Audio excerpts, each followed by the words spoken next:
I'm Nima Rajan. Global stock markets and oil prices have plunged on news of a new COVID-19 variant that the World Health Organization is calling Omicron. The WHO says the variant has a large number of mutations, some of which are concerning. Health Minister Jean-Yves Duclos says the government is taking new measures effective immediately. They include banning visitors from Southern Africa from entering Canada, and other measures include an advisory to discourage non-essential travel to several countries in Southern Africa.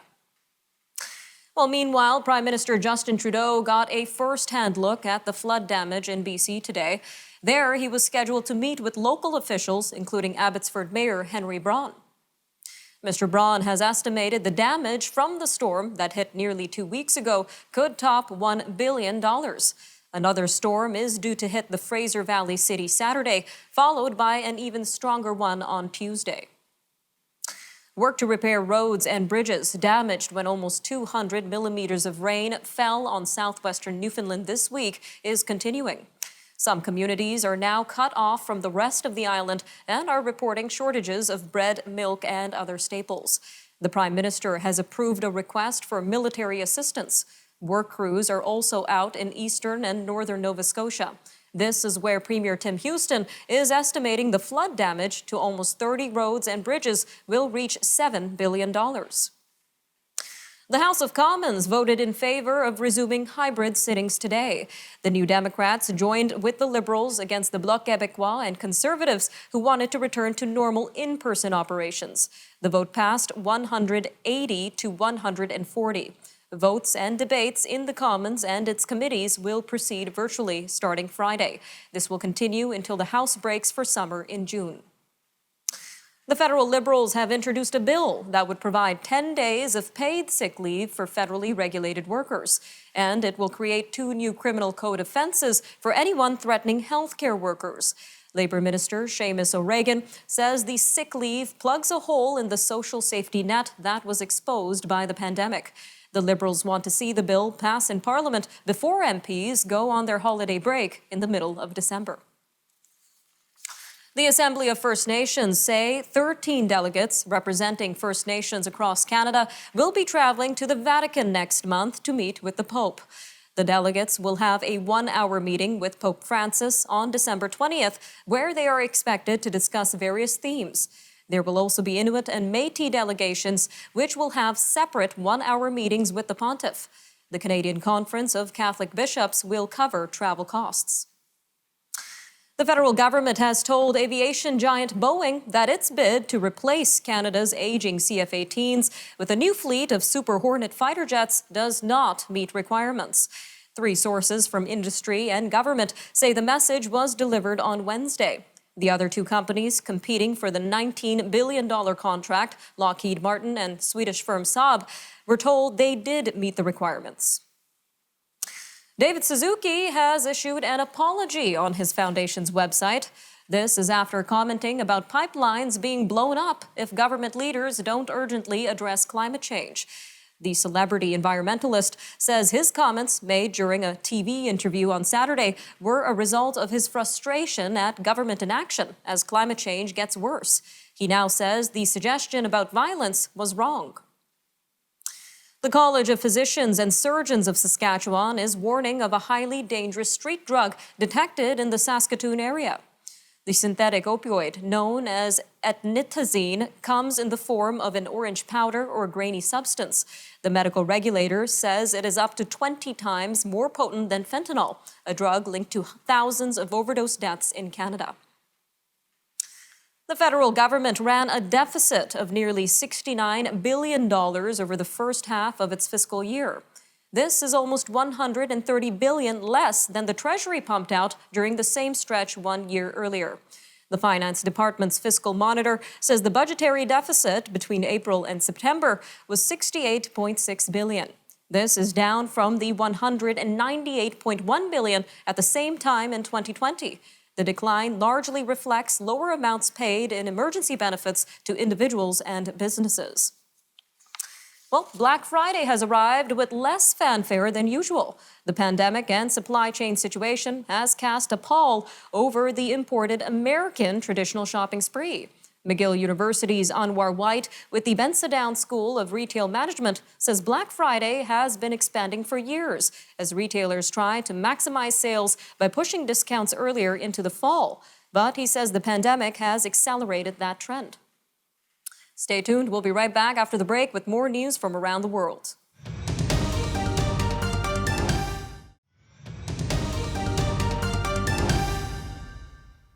The fourth Saturday of every November is observed in Canada and by many countries around the world as Holodomor Remembrance Day. The Holodomor was a famine in Ukraine that was deliberately planned and executed by the Soviet government under Joseph Stalin. It killed millions of Ukrainians from 1932 to 1933. In Canada, along with other countries, the famine is recognized as a genocide. And with us to discuss the Holodomor, along with the ways in which it is being commemorated in the present day, is Orest Zakidalski, Senior Policy Advisor with the Ukrainian-Canadian Congress. Sir, welcome to Forum Daily. Thank you.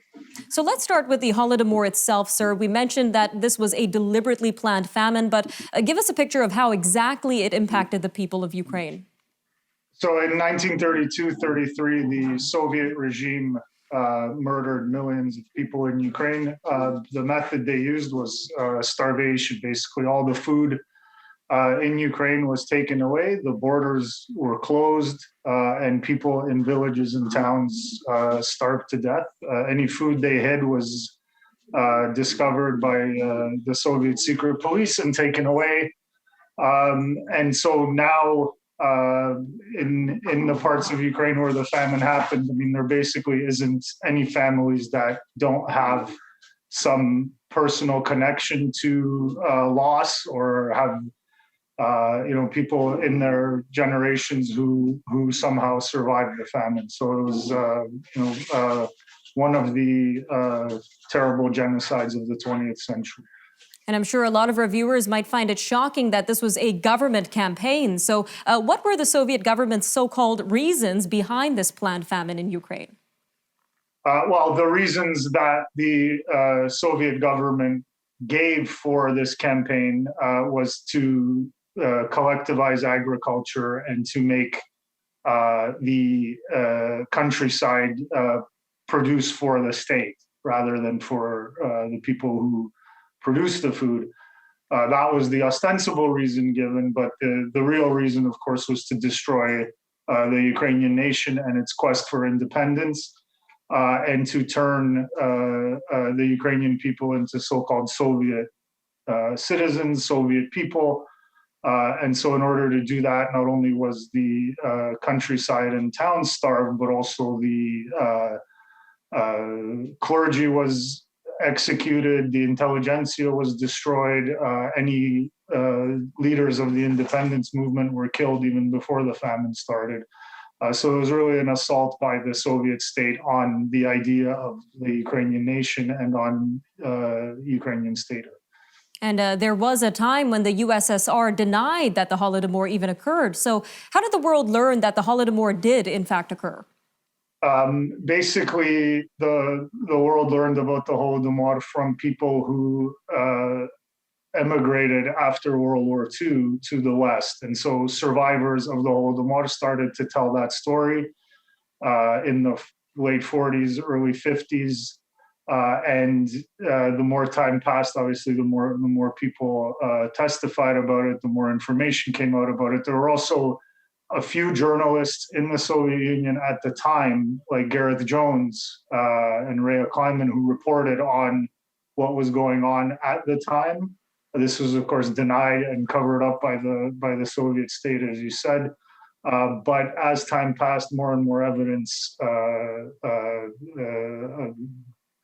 was gathered in the West. And then when the Soviet Union fell apart, people in Ukraine who lived through the famine testified about it, and of course, archives in Ukraine with documentation were open. So it's really been the last sort of 30 years that more and more information has come out about it.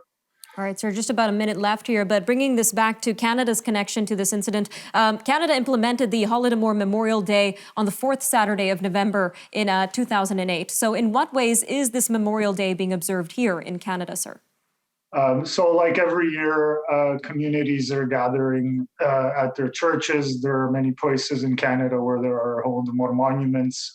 So the Ukrainian Canadian Congress put together a list of where people can go tomorrow and Sunday to commemorate and mark the anniversary. So if people can go to our website, which is ucc.ca, there are many communities that are organizing events. There are also online lectures, movies, documentaries, that kind of thing, as we are still observing COVID protocols. So please do go to our website, ucc.ca, and see where you can join commemorative events in your community. All right, Mr. Zakidalski, thank you again for joining us today on Forum Daily, sir. Thank you. We'll be right back.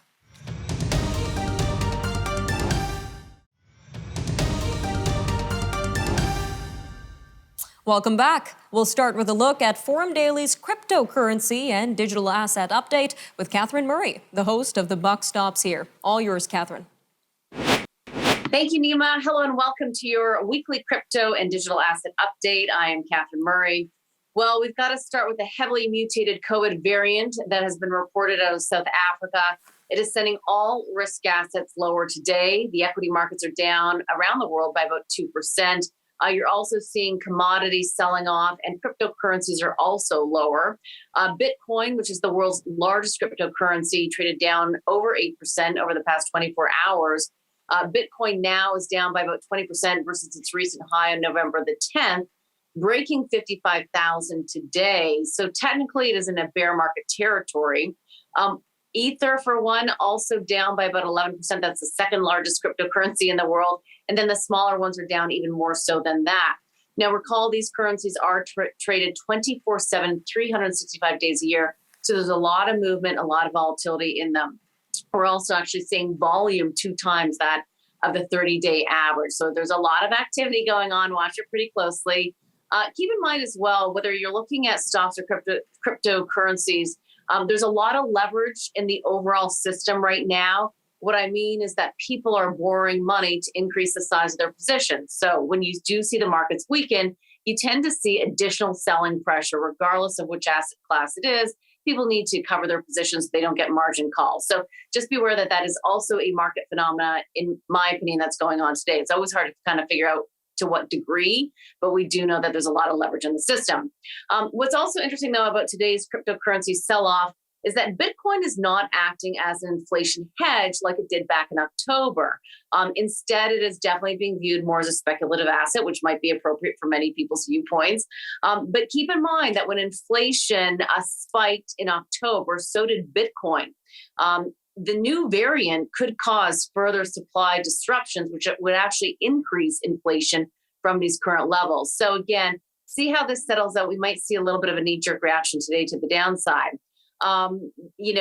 If you think about the inflation story surrounding Bitcoin and why people want to own it to protect against inflation, look no further than some of the emerging markets like Turkey, Argentina, and Nigeria, where you're actually seeing Google searches for cryptocurrencies and Bitcoin surpass the bull market of 2017, 2018. So watch that pretty closely.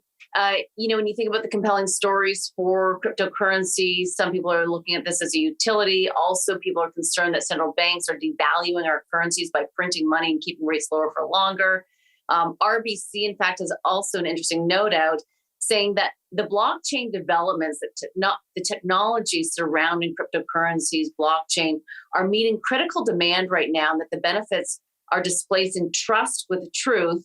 And that also, of course, with Bitcoin and blockchain, it is real time, it's transparent, and you are seeing some enhanced security details around it as well. I would also say that transactions tend to be lowered costs using blockchain.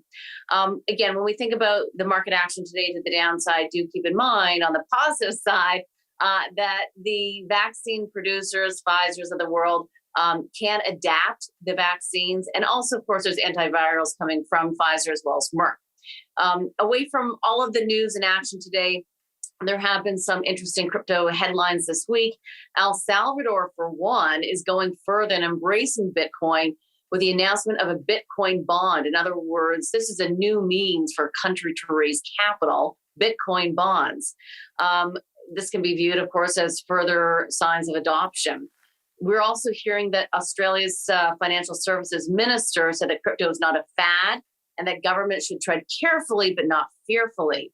Ernst & Young has an interesting report out saying that 31% of hedge funds and 13% of private equity companies are planning to invest in crypto over the next 1 to 2 years.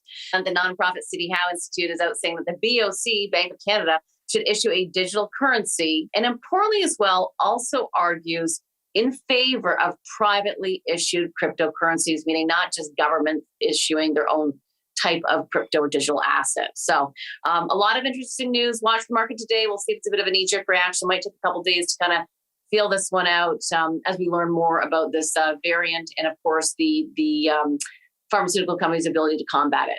Nima, that does it for me. Back to you. Lots to keep our eyes out for with this new variant in play, Catherine. All right, thanks for that. For more analysis and news on the financial markets, be sure to tune into The Buck Stops here with Catherine Murray. All right, we'll be right back after the break with a look at stories from around the world, so stay tuned on the Forum Daily News. We'll be right back.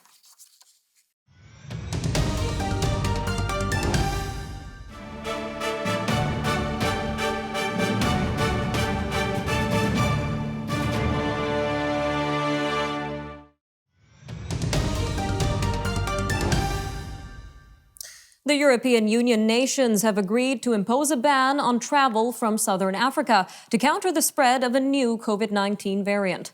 In a statement, the EU presidency said they all needed to be extra cautious in dealing with the variant until it became clear how bad of a threat it would be. The EU executive also called on all member states to test and quarantine all incoming passengers. The Prime Minister of Israel, one of the world's most vaccinated countries, says it's on the threshold of an emergency situation. Prime Minister Naftali Bennett says Israel's first case of a new COVID-19 variant is in a traveler who returned from Malawi, and that 2 other suspected cases are in isolation. All 3 are fully vaccinated.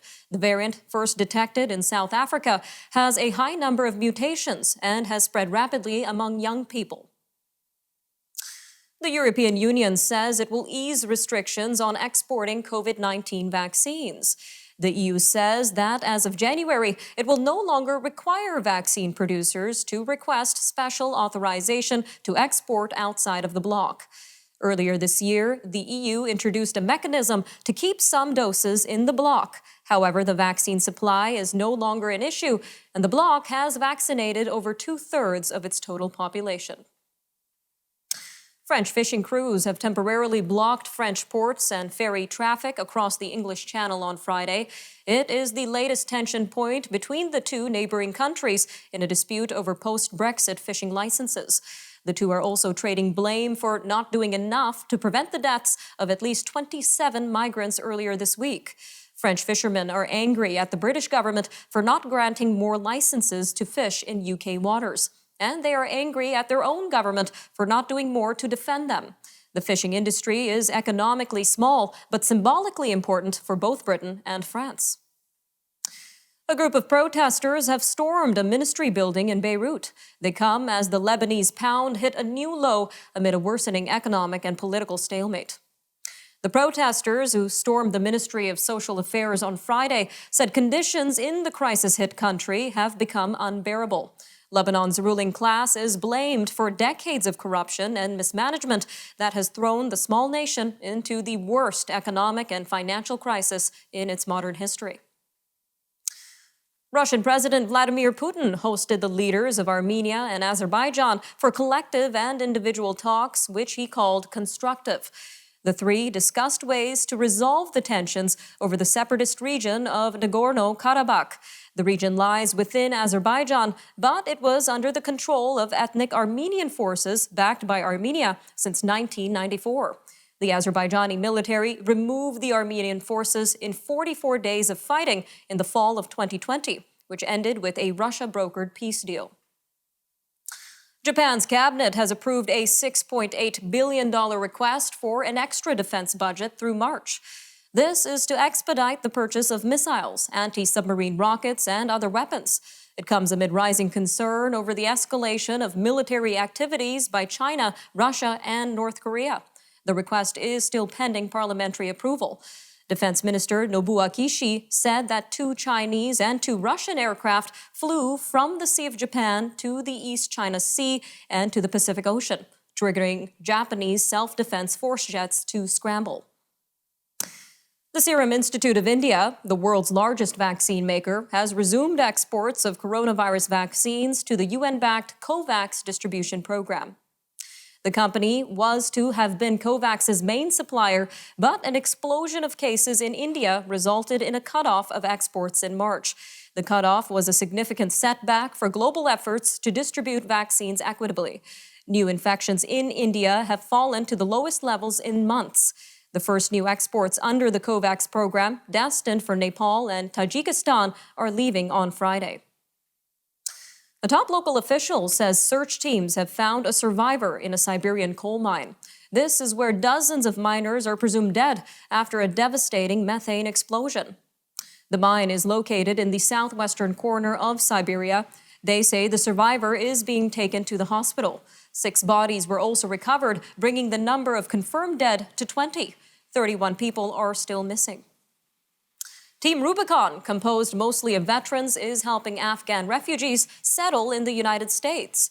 Jordan Daniel joined the U.S. Navy after 9/11 and spent time in Afghanistan on a security detail. He says welcoming the refugees is a way of showing gratitude for their help during the Afghanistan war. All right, I'm Nima Rajan, and that'll do it for your look at national and international news for today. Take care, Canada. Have a great weekend.